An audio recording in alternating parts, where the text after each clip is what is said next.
El Tribunal Constitucional entra en sesión, vista de la causa rol 3107, requerimiento de inaplicabilidad por inconstitucionalidad presentada por Eventos y Estudios Filstein Limitada respecto al artículo 171 del Código Tributario, en particular de su inciso cuarto. Tiene la palabra la señorita relatora Pilar Arellano. Gracias, señor presidente. El texto del precepto legal impugnado es del siguiente tenor, comillas. Además de los lugares indicados en el artículo 41 del Código de Procedimiento Civil, la notificación podrá hacerse, en el caso del impuesto territorial, en la propiedad raíz de cuya contribución se trate. En cuanto a la gestión pendiente para la cual se ha solicitado un pronunciamiento de inaplicabilidad, es el recurso de apelación deducido por la actora en el marco de un proceso de cobro de contribuciones que sustancia la Corte de Apelaciones de Valparaíso bajo el rol número 553-2016. A efectos de fundar su acción, la actora se refiere a los hechos relacionados con el recurso de apelación pendiente para luego exponer las argumentaciones en derecho que sustentan las infracciones constitucionales que denuncia. En cuanto a los hechos, expone que en septiembre del año 2012 se le habría notificado por cédula dirigiéndose la notificación a doña Amalia Huerta y teniéndose por verificado el requerimiento de pago referido al cobro de contribuciones. El problema es que la señora Huerta, a la fecha de notificación, no era representante legal ni socio de Firsting, no se encontraba en el país al momento de verificarse el emplazamiento y requerimiento de pago, y el inmueble, hasta entonces propiedad de la actora, en que se notificó y requirió de pago por cédula, no reúne las características básicas para deducir la mínima efectividad del acto de comunicación. Lo anterior, en tanto se encuentra asentado en una comunidad de veraneo en la comuna de Zapallar y constituye un sitio eriazo desprovisto de toda construcción. Precisa que, fijada la cédula en dicho terreno, el fisco la tuvo por emplazada y, sin que mediara inscripción de embargo que la alertara, aquel solicitó a través de la tesorería el remate de su propiedad. Se procedió a la subasta del inmueble en abril del año 2013 sin notificación formal alguna de la sentencia de remate. La actora, solo con la construcción de una vivienda en tal inmueble, consultó la inscripción conservatoria del mismo, tomando recién entonces conocimiento del juicio ejecutivo en su contra. En razón de lo anterior, interpuso incidente de nulidad procesal, solicitando la nulidad de todo lo obrado por falta de emplazamiento y, en subsidio, la nulidad de la subasta efectuada. Pese a la argumentación fáctica acerca de la imposibilidad de una notificación válida, por lo antes expuesto, el Tribunal de la Instancia rechazó el planteado incidente de nulidad, sustentado en lo prescrito en el artículo 171 y razonando en síntesis que se trata de una norma especialísima, aplicable por sobre toda norma o principio procesal común,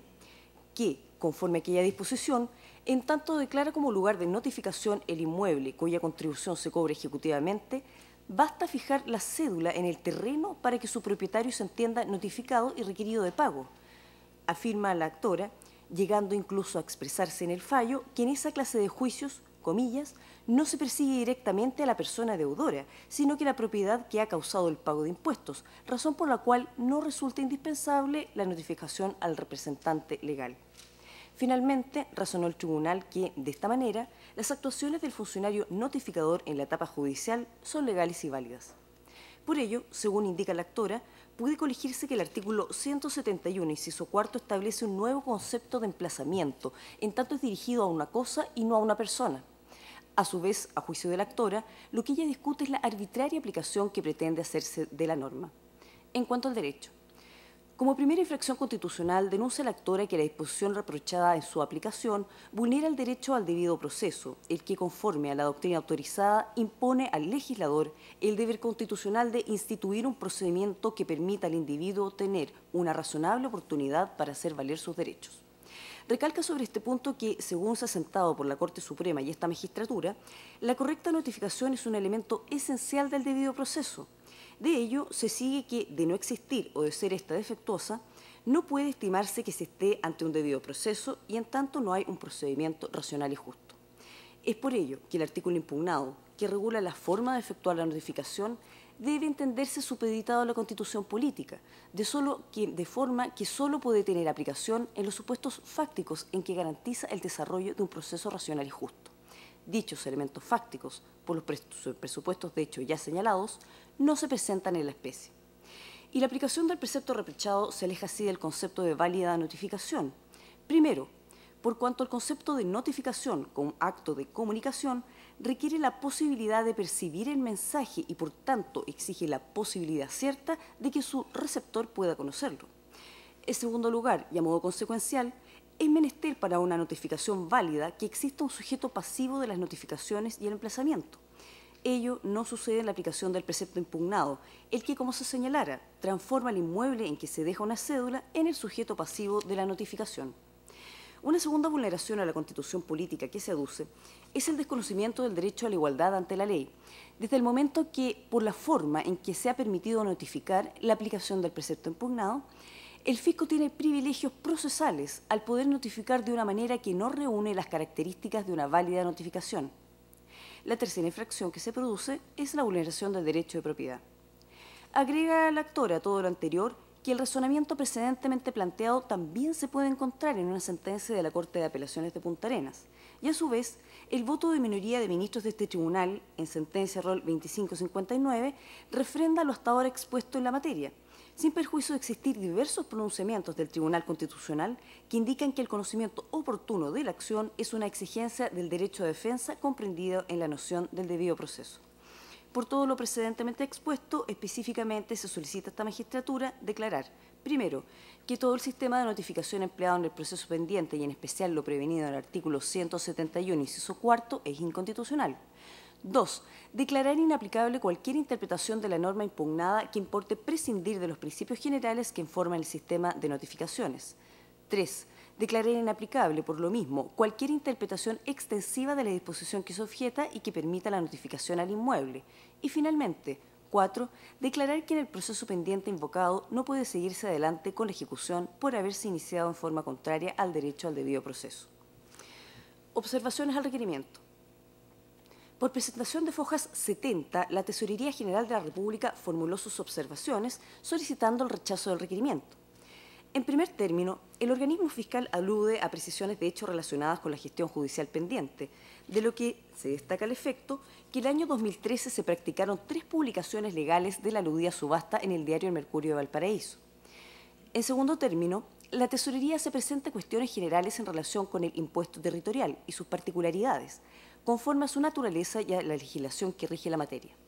Destaca a su vez, en este punto, que el procedimiento ejecutivo de cobro de obligaciones tributarias sin dinero cuenta con una serie de prerrogativas cuyo objeto es favorecer la celeridad del procedimiento, de manera tal de cumplir con el principio constitucional que asegura la igual repartición de los tributos. En miras a tal finalidad, una de las particularidades dispuestas es la forma de notificación establecida en la disposición que se censura, como también, por ejemplo, entre otras, que el establecimiento del título ejecutivo se lleva a cabo mediante la formación de nóminas de deudores en mora autorizadas por el tesorero regional o provincial. En tercer término, el organismo fiscal se refiere a las infracciones constitucionales. Argumenta que no se produce la conculcación del derecho a la igualdad ante la ley, toda vez que, conforme al mismo, el legislador puede establecer diferencias atendidas las características especiales que asisten a un grupo sector, de manera que la diferenciación no es arbitraria si encuentra en ello su fundamento. En la especie, la diferencia en materia de notificaciones se sustenta en la naturaleza especial del impuesto territorial y expone que puede apreciarse que no se produce la infracción en comento, toda vez que la prerrogativa establecida rige para todos los contribuyentes que se encuentren en deuda, sin efectuar entre ellos distinción alguna. Acto seguido, la Tesorería argumenta que no se produce una infracción del derecho al debido proceso. Explica al efecto la Tesorería que, al ejercer jurisdicción, debe respetar y fundarse en un proceso legalmente tramitado. Y la Constitución política no profundiza en los elementos que componen el derecho al debido proceso. En tanto, le ordena al legislador que sea él que determine los elementos que debe reunir un proceso para que revista las características de racional y justo, considerando, por supuesto, la naturaleza del asunto que se ha de resolver. En este sentido, ha fallado el Tribunal Constitucional en su sentencia rol 2259, recaída justamente en un requerimiento referido al inciso cuarto del artículo 171. Además, destaca que en sentencia de inaplicabilidad sobre el número 2 del artículo 8 de la Ley sobre Arrendamiento de Predios Urbanos, este sentenciador reiteró que el legislador no tiene reglas para establecer un sistema de notificación, pues la Constitución no contiene reglas específicas sobre el particular. Y finalmente agrega a todo lo anterior que, entre otros procedimientos, hay que recordar el relativo al protesto de cheques, en el cual existe emplazamiento válido, no obstante la notificación no se haya realizado en el domicilio de una persona. Por otra parte, hace presente que la requiriente olvida que se debe actualizar la información referida al representante legal de una empresa ante el Servicio de Impuestos Internos, cuestión que ella no llevó a cabo, y por todo lo anterior, al mismo tiempo, no se vulnera el derecho de propiedad. Finalmente, aduce el organismo fiscal que mediante el requerimiento de autos se busca más bien un pronunciamiento sobre un conflicto de mera legalidad. Dicha cuestión resultaría evidente del mismo texto del libelo de Fojas 1, en que se cuestiona y se pide la inaplicabilidad de la interpretación del artículo 171, inciso cuarto. ¿En cuánto puedo relatar, señor presidente? Muy bien, muchas gracias. Entonces, por la parte requirente, alega el abogado Nicolás Guayco hasta por 30 minutos. Tiene la palabra.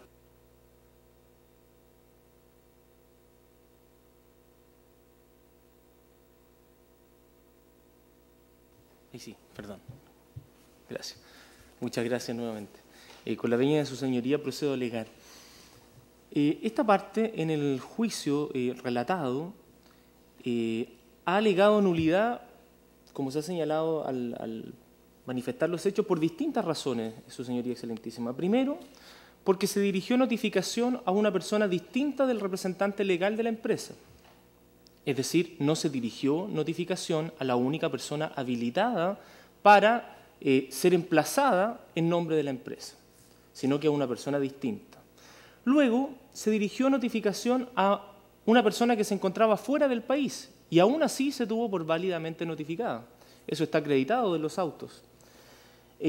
Nuevamente, esta parte también alegó la nulidad porque la notificación fue efectuada en un sitio baldío, en un sitio eriazo, en un sector de playa, con fuertes vientos, expuesto a la humedad, en donde no existe una posibilidad real o una garantía mínima de conocimiento por parte del notificado. No existen construcciones, no existe una habilitación básica del lugar que permita presumir, por ejemplo, su señoría, una visita frecuente del notificado al lugar, o que el notificado, en este caso, habitara en el mismo lugar. Cuarto, también señaló esta parte que la primera notificación judicial que se efectuó en este procedimiento, es decir, una vez terminado el procedimiento administrativo, fue dirigida al mismo inmueble en el cual se había realizado esta notificación que se considera, digamos, viciada, y en consecuencia no se dirigió al domicilio real del notificado, por lo tanto también se afectó la garantía del debido proceso en tal situación. Todas estas situaciones, su señoría, las traigo a colación porque la tesorería, al hacer frente a estas alegaciones, siempre se amparó en primera instancia, y pretende hacerlo así en la Corte, en la norma cuya inaplicabilidad se solicita en estos autos. La tesorería manifestó, en resumidas cuentas, que la norma lo autoriza para prescindir de la correcta identificación del notificado, es decir, da lo mismo a quien se notifique. Lo relevante, según la tesorería, en este procedimiento, tratando de establecer nuevas normas de emplazamiento, es que se deje la notificación en el terreno con prescindencia de a quien se dirige la notificación. También señaló la tesorería que esta norma del artículo 171, inciso cuarto del Código Tributario, por su especialidad se encontraría al margen del sistema general de notificaciones, es decir, pretende que esta norma se constituya en una verdadera forma especial de emplazamiento del que dispondría eventualmente la tesorería, situación que no es lo querido por el legislador y pugna abiertamente con nuestra Constitución cuando no garantiza los requisitos básicos de todo procedimiento que puede estatuir el legislador, esto es, conceptos o criterios de racionalidad y justicia. También la tesorería señaló que esta norma en particular, desde que la autoriza a dirigir notificación al terreno,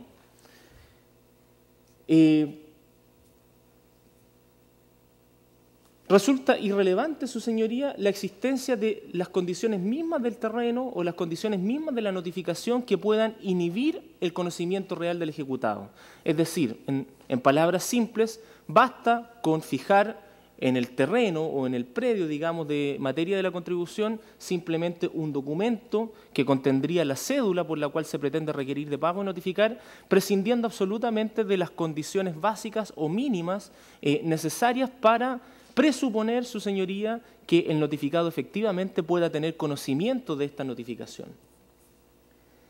Al respecto, quisiéramos plantear, y lo hemos hecho en el requerimiento, que toda norma procedimental en su configuración, es decir, toda ley en materia de procedimiento, en su configuración y aplicación siempre debe encuadrarse en el marco de racionalidad y justicia que establece el artículo 19, número 3. Como lo hemos dicho en el requerimiento,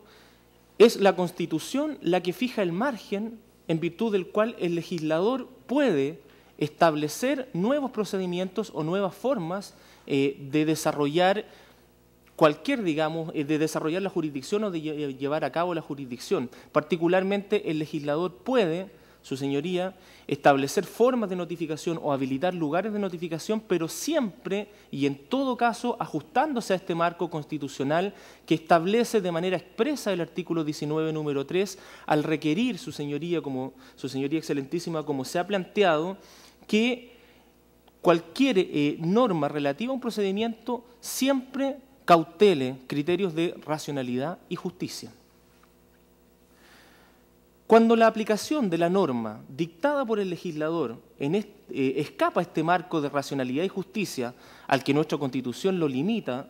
se produce entonces, su señoría, el conflicto de constitucionalidad que esta parte ha reclamado con su requerimiento. Es decir, el conflicto de constitucionalidad no es simplemente un conflicto entre normas de igual rango, no es simplemente una materia de interpretación específica, sino que existe definitivamente un conflicto de constitucionalidad claro cuando, en el entender de esta parte, se aplica a su caso particular una norma escapando de los límites de racionalidad y justicia que el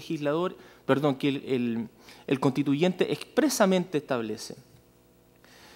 Quisiéramos decir y reconocer en esta instancia que el artículo 171, número 4, es ley. Nunca lo hemos discutido. Sin embargo, consideramos que es una ley injusta e irracional cuando se aplica bajo presupuestos que traicionan la esencia misma del acto de comunicación que regulan. Es decir, la ley deviene inconstitucional, la ley existente,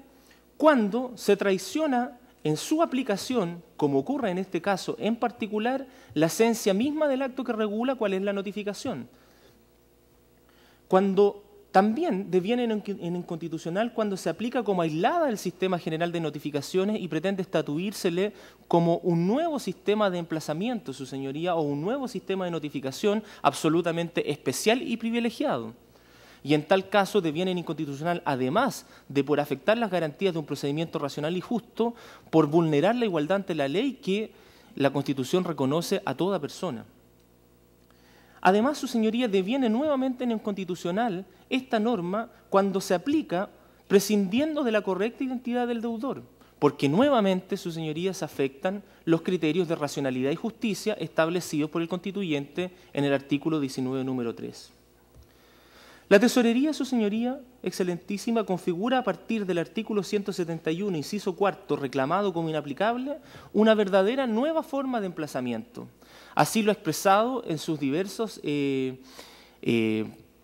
pronunciamientos jurisdiccionales, y así también, curiosamente, lo han entendido en alguna oportunidad nuestros tribunales, como en el caso que hoy día alegamos.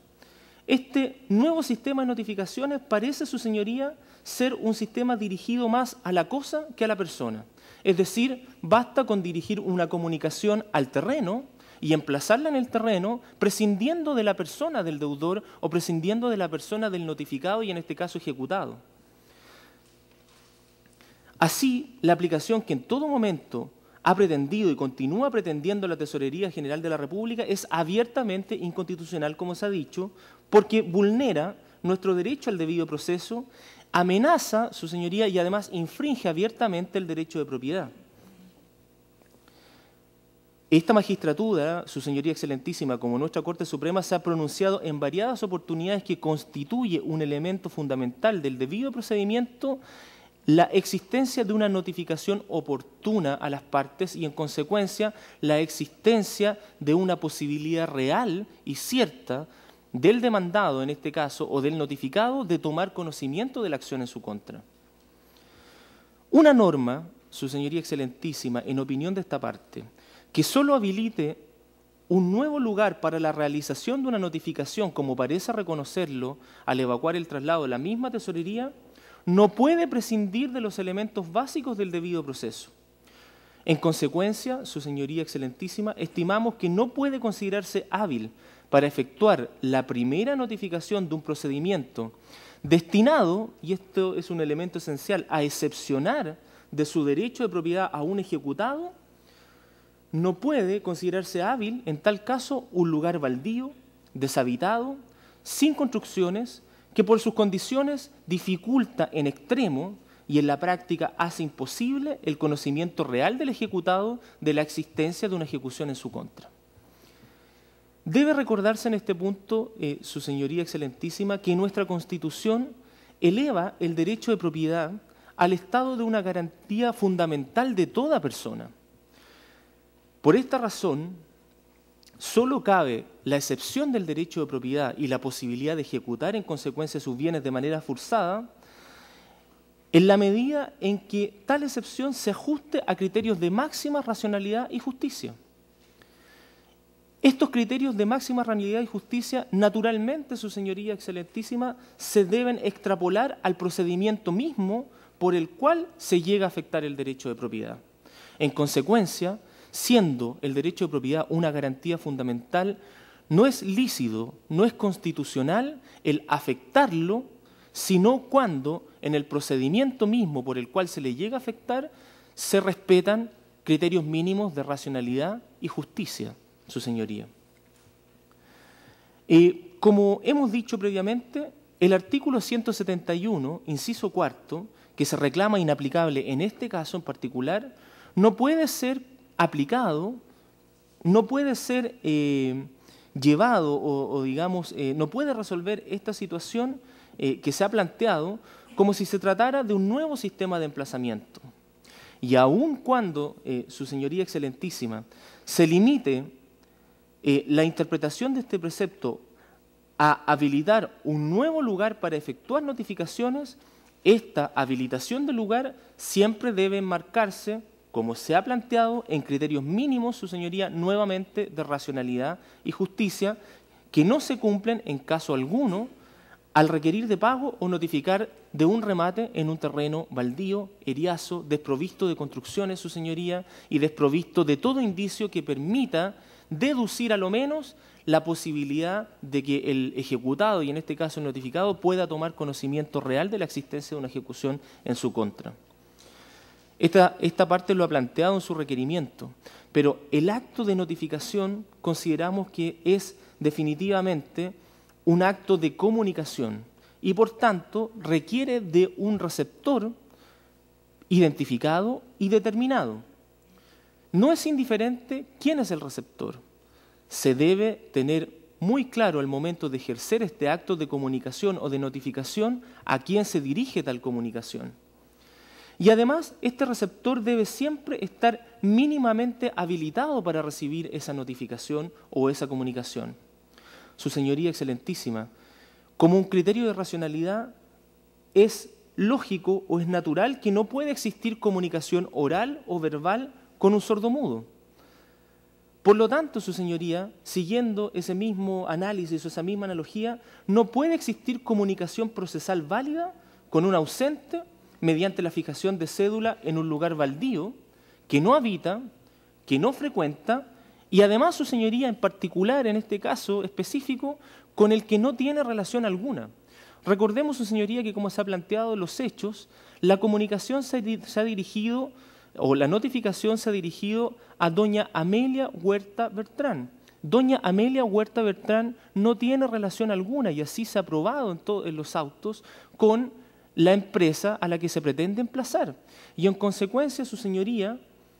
no tiene tampoco relación alguna con el terreno en el cual se emplaza la notificación o con el terreno en el cual se deja, digamos, esta notificación y que, como ha señalado la Tesorería de su particular interpretación de esta norma, se entiende habilitado, digamos, para este caso. Quisiera además plantear que los demás presupuestos que la contraria cita como ejemplo o como una manera, digamos, de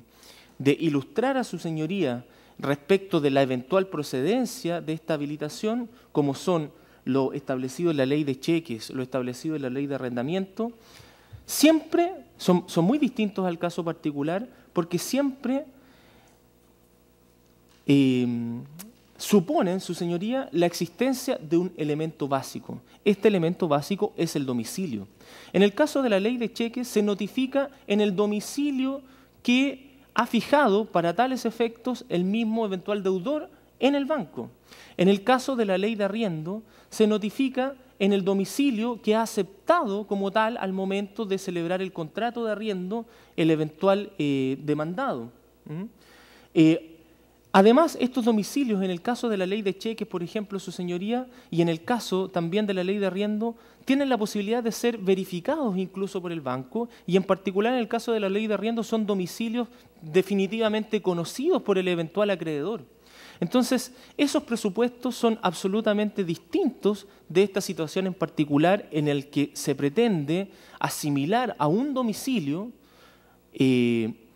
un terreno, nuevamente, como se ha dicho, baldío, sin construcciones y sin condiciones mínimas de habitabilidad que permitan presuponer o deducir un conocimiento cercano, inmediato, del notificado de una acción ejercida en su contra. Son situaciones absolutamente distintas. En las situaciones anteriores se presupone la existencia de un domicilio. En este caso, si bien es cierto, se podría entender que solamente se habilita un lugar, en esa habilitación del lugar no se puede prescindir de los conceptos, como se ha dicho, de racionalidad y justicia básicos, su señoría, y por lo tanto no puede considerarse hábil un lugar que ni siquiera reúne las características básicas para entender al notificado como con posibilidad real de tomar conocimiento de una acción en su contra. Finalmente, su señoría, quisiera señalar que la garantía del debido proceso, el derecho de propiedad que también se ha reclamado, y la igualdad ante la ley son garantías fundamentales aplicables a toda persona, jurídica o natural. Particularmente la garantía del debido proceso, su señoría, es una garantía que la Constitución reconoce y entrega a toda persona, con independencia de si se trata de una persona natural o si se trata de una persona jurídica. Y por tanto, su señoría excelentísima, al verse afectada esta garantía en la aplicación que se ha pretendido de este precepto, en este caso en particular, este precepto deviene por infringir particularmente lo dispuesto en el artículo 19, lo dispuesto en el artículo 19, número 3 de nuestra Constitución Política de la República, deviene en inconstitucional y, en consecuencia, como lo ha requerido esta parte, en inaplicable al caso concreto. Muchas gracias, su señoría. Muchas gracias a usted. En segundo lugar, por la Tesorería General de la República, alega el abogado Rafael Mellado, hasta por 20 minutos. Tiene la palabra. Con la venia de señoría ilustrísima, alego en representación del Fisco Servicio de Tesorerías. Bueno, la norma cuya inaplicabilidad se solicita se encuentra inserta en el procedimiento de cobro ejecutivo de obligaciones tributarias de dinero, establecido en el libro tercero, título quinto, artículo 168 y siguientes del Código Tributario. Procedimiento especial que consta de una etapa administrativa sustanciada ante un tesorero regional o provincial y de una etapa judicial sustanciada ante los tribunales ordinarios de justicia. Este procedimiento ejecutivo especial de cobro tiene por objetivo favorecer la celeridad del procedimiento y evitar la evasión tributaria, de manera tal de garantizar una eficiente gestión tributaria en el cobro de impuestos y de cumplir, asimismo, el principio constitucional que asegura la igual repartición de los tributos. Acá hace referencia el artículo 19, número 20 de la Constitución Política de la República, lo que reviste además mayor importancia tratándose del cobro del impuesto territorial que va en beneficio de los municipios del país. A su vez, el artículo primero de la Ley 17.235 sobre impuesto territorial establece un impuesto que grava los bienes raíces, siendo el propietario del inmueble el principal obligado a su pago, sin perjuicio que el legislador, en el artículo 25 de esta norma, considera también responsables del pago a los ocupantes no propietarios, como el mero tenedor, el usufructuario o el arrendatario. Pues bien, en consideración a que la sociedad requerente adeudaba deudas de impuesto territorial de los años 2011 y 2012, se demandó su pago en el expediente administrativo ROL 10.018-2012 de la Comuna de Zapallar, causa que avanzó hasta el procedimiento de apremio conocido por el Juzgado de Letras de la Lingua, rematándose el inmueble con fecha 18 de abril de 2013. Posteriormente, y habiendo transcurrido más de un año desde la fecha del remate, la empresa requerente interpuso un incidente de nulidad de todo logrado. Por falta de emplazamiento y en forma subsidiaria solicitó la nulidad del remate, alegando que no fue notificada de ninguna resolución en el expediente administrativo ni en el judicial, por lo tanto concluyendo que todo logrado en su contra resultaba nulo. A nuestro entender, tanto el procedimiento de remate, el procedimiento de cobro llevado a cabo por el Servicio de Tesorería, así como la acción de nulidad interpuesta por el requerente, se han tramitado dentro de un debido proceso. La sociedad requerente ha tenido la oportunidad de ejercer su derecho a defensa. Existió un término probatorio en el cual rindió prueba para efectos de fundamentar su posición, finalmente dictando el Juzgado de Letras de la Lingua sentencia conforme al mérito del proceso. Ahora bien, determinar si la notificación practicada en el inmueble de cuyas contribuciones de bienes raíces se cobran ejecutivamente es válida o no, a nuestro entender importa una cuestión de legalidad y no de constitucionalidad, ya que no se dirige a examinar la constitucionalidad del inciso cuarto del artículo 171, que solo habilita un lugar para efectos de realizar las notificaciones de las resoluciones judiciales en el procedimiento de cobro, tratándose del impuesto territorial. Como cuestión previa, es necesario puntualizar que este excelentísimo tribunal ha tenido la oportunidad de pronunciarse en 2 ocasiones sobre el precepto impugnado, rechazando en dichos recursos la acción intentada. Pues bien, de la lectura de las sentencias recaídas en los ROL 2204-2012 y 2259-2012, se desprende que este excelentísimo tribunal se pronunció respecto a la inaplicabilidad del inciso cuarto del artículo 171 del Código Tributario en relación con la supuesta vulneración a la garantía que asegura la igualdad ante la ley y a la garantía del debido proceso, consagradas en el número 2 y número 3 del artículo 19 de la Constitución. Cuanto a la supuesta vulneración del artículo 19, número 2, en los citados pronunciamientos, se indicó que las normas jurídicas deben ser iguales para todas las personas que se encuentran en las mismas circunstancias y consecuencialmente diversas para aquellas que se encuentran en situaciones diversas. Pues bien, al respecto, el factor de diferenciación de la disposición impugnada se explica por la especial naturaleza del impuesto territorial. Y esta diferenciación se aplica a todos por igual, cuando las condiciones de la disposición así lo permiten, por lo que todas las personas obligadas al pago del impuesto territorial podrían ser notificadas en el domicilio del inmueble de cuyas contribuciones se trata,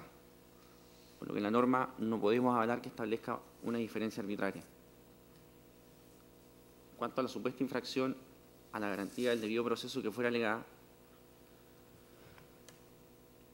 se determinó que el modo de realizar la notificación de una demanda es de competencia del legislador, así lo indicó el Servicio de Tesorería, pues la Carta Fundamental no contiene reglas específicas al respecto. Por consiguiente, el legislador, en el ejercicio de dicha facultad, puede determinar el modo de notificar una demanda, para lo cual es aceptable y entendible que tenga en consideración la naturaleza del conflicto que da origen a la demanda. Por ello, y considerando esta libertad del legislador para establecer los mecanismos procesales necesarios para que un procedimiento judicial sea efectivo, de las características especiales del impuesto territorial y su directa vinculación que mantiene con el bien raíz, se consideró que la aplicación de la disposición impugnada no provocaba efectos constitucionales respecto a la garantía del debido proceso. Ahora bien, cabe señalar que de acuerdo a la Ley de Impuesto Territorial, corresponde al Servicio de Impuestos Internos mantener el catastro de todos los bienes inmuebles del país ordenados por comuna, clasificados por su destino agrícola urbano, comercial o habitacional, y por sus características físicas, por ejemplo, como sus superficies, edificaciones. todo ello con el objetivo de determinar su avalúo o tasación para los efectos de determinar posteriormente el impuesto territorial a pagar por los contribuyentes. Este catastro, de acuerdo al artículo 16 de la norma antes citada, se confecciona con la información que están obligados a proporcionar en primer término los notarios y conservadores de bienes raíces, con la información respecto a las transferencias de dominio e inscripciones que se realicen, con la información proporcionada por los municipios del país, respecto a los permisos de edificación y recepción de construcciones, loteos y subdivisiones, y por último con la información que proporcionan los propietarios de los bienes raíces, en la forma y plazo que establezca el director del Servicio de Impuesto Interno. Al respecto, la circular número 11 de 2007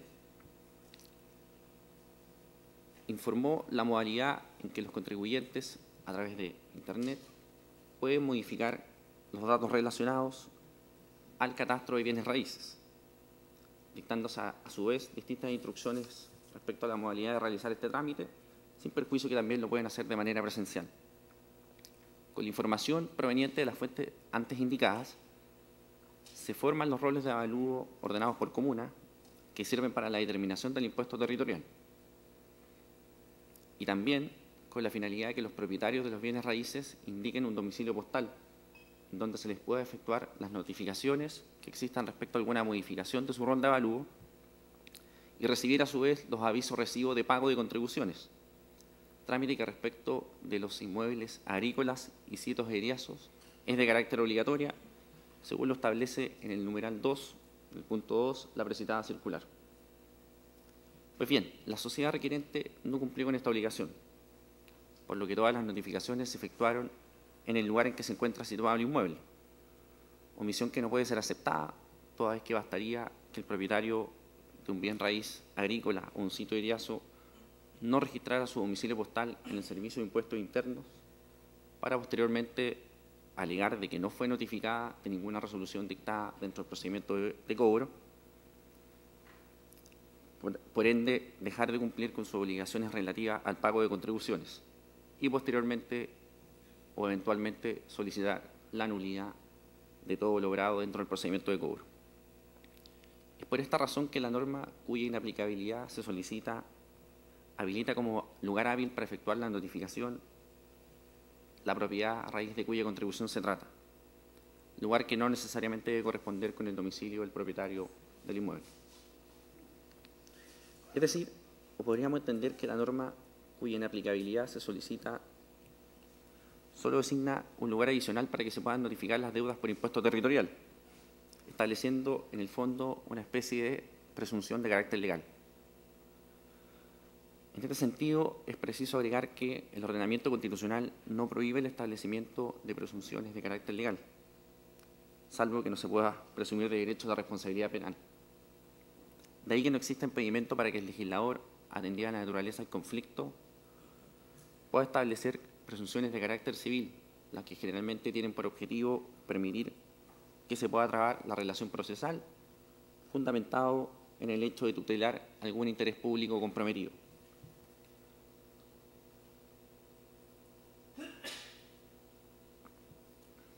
Como se ha señalado, esta especie de presunción tiene fundamento el hecho de obtener que se establezca la relación procesal, relación que es necesaria trabar para los efectos de discutir los intereses y derechos del fisco acreedor, propósito que se dificultaría enormemente con otro tipo de notificación. Es importante tener presente que en el país existen aproximadamente 980.000 inmuebles agrícolas y cerca de 6 millones de bienes raíces urbanos, lo que demuestra la dificultad que tendría el fisco para trabar la relación procesal si no existiera la norma cuya inaplicabilidad se solicita. Además, cabe señalar que, siendo la disposición impugnada una especie de presunción legal, admite prueba en contrario, siendo la sede específica, concreta y adecuada para ventilar dicha impugnación o eventual falta de emplazamiento los tribunales ordinarios de justicia. En conclusión, la acción ejercida en autos, a nuestro parecer, debe ser rechazada por cuanto lo que busca es un pronunciamiento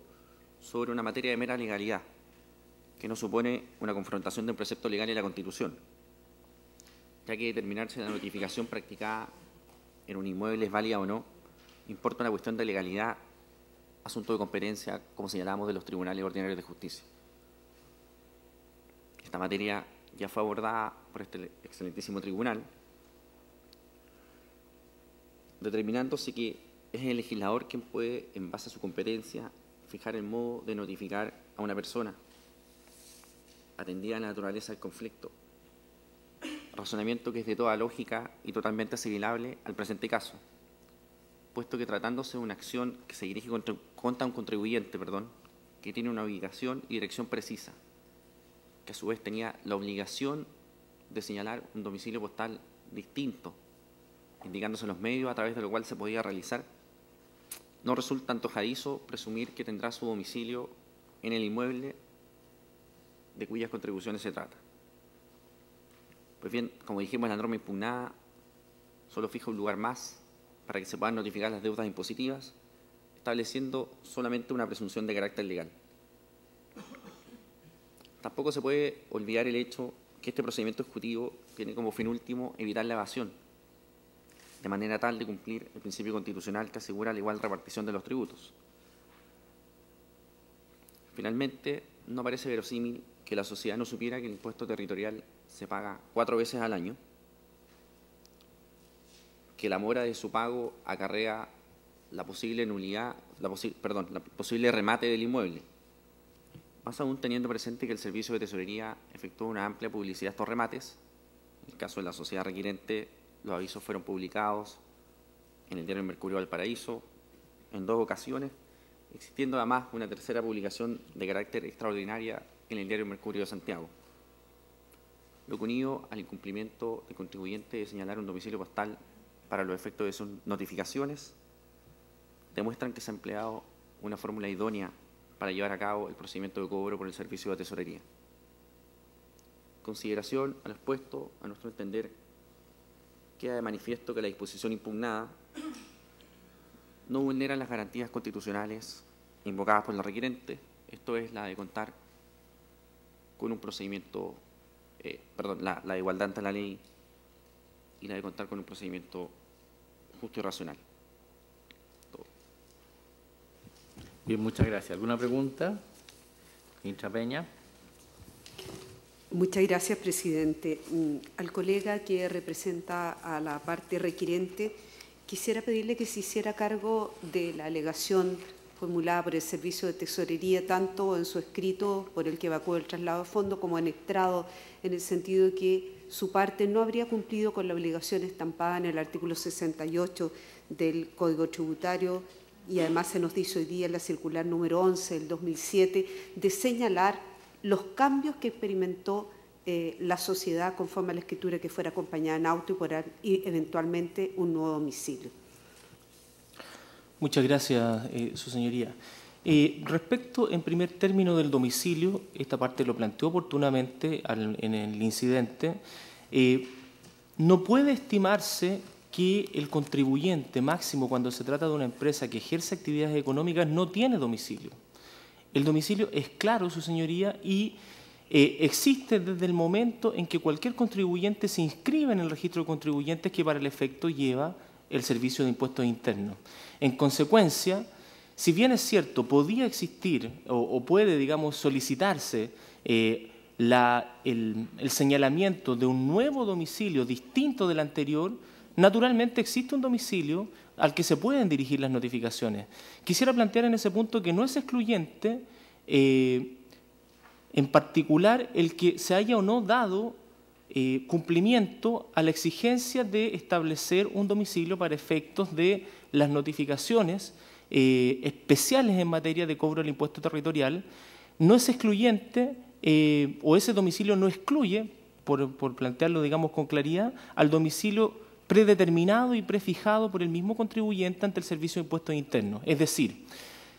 aquel requerimiento, en el entender de esta parte, es solo necesario cuando se pretende modificar ese domicilio o señalar un domicilio distinto del que en definitiva se ha planteado al momento de inscribirse en el registro de contribuyentes y del que es el domicilio legal para todos los efectos en materia tributaria conforme al artículo 13 del Código Tributario. Eso en relación en particular al domicilio. En relación a la alegación relativa a no haber entregado los antecedentes, primero, su señoría, esta parte manifestó oportunamente al momento de desarrollar el incidente que sí había hecho entrega de esos antecedentes. De hecho, declaró dentro del procedimiento como testigo el contador de First Team, de Estudio de Llanto First Team, que señaló expresamente frente a la pregunta respecto de si se había manifestado aquella modificación, señaló expresamente que así lo hizo. Ello es concordante con las declaraciones de los demás testigos, su señoría. Entonces, en consecuencia, se dio cumplimiento a su obligación. Es la contraria la que al alegar que no se habría dado cumplimiento de esa situación, no probó en ningún momento dentro del procedimiento que no se hubiese dado cumplimiento a esa obligación. Entonces, al final, su señoría, lo que ha ocurrido aquí es una especie de traslado de la carga de la prueba en particular, porque esta parte sí probó que dio oportuno conocimiento al Servicio de Impuestos Internos. De hecho, First Team, su señoría, excelentísima, es una empresa que regularmente desarrolla eventos para distintas instituciones del Estado. Y First Team, en más de alguna oportunidad, desarrolló eventos para el Servicio de Impuestos Internos. Acompañó incluso su señoría una copia del contrato en tal situación, de distintos contratos firmados con el Servicio de Impuestos Internos, en los que consta expresamente como único representante legal una persona distinta de doña Amelia Huerta Bertrán. Y particularmente, su señoría, no podría presuponerse que el Servicio de Impuestos Internos, en la obligación que tiene de actuar conforme a la ley, no haya requerido o no haya revisado previamente los antecedentes que dan cuenta de esa personería. Por lo tanto, esta parte manifestó en su momento que en todo momento, en particular, el Servicio de Impuestos Internos tuvo conocimiento de quién era verdaderamente el representante legal de la empresa. Y en último punto, su señoría, respecto de esa situación en particular, lo que esta parte manifestó es que el único registro que debe considerarse para estos efectos es el registro que establece expresamente el legislador, cuál es el registro de comercio. Los registros internos o particulares o que de manera paralela pueda llevar el Servicio de Impuestos Internos solo son vinculantes respecto al servicio, pero en ningún caso son vinculantes respecto de cualquier otra persona y en particular respecto de la situación de First Team, su señoría. Plantear lo contrario significaría desconocer un sistema que lo que pretende es, por materias de orden público y debida certeza jurídica, establecer de manera inequívoca y además, digamos, fijar en un solo lugar la responsabilidad de llevar el registro de los contribuyentes. En particular, para terminar, esta parte acompañó todos los antecedentes que dan cuenta de que las modificaciones de la empresa First Team y que dan cuenta incluso de que la personería siempre se radicó, incluso en particular desde el año 2011 en adelante, de manera exclusiva y excluyente en don Marcelo Antonio Zapata Cancino, y dejó de pertenecer a partir del año 2011 en adelante doña Amelia Huerta Bertrán a la sociedad y en consecuencia ninguna relación tenía con el inmueble al cual se le dirigió la notificación. ¿Alguna otra pregunta? ¿No? Muy bien, concluida entonces la vista de la causa. Gracias, su señoría, excelentísimo. Muchas gracias.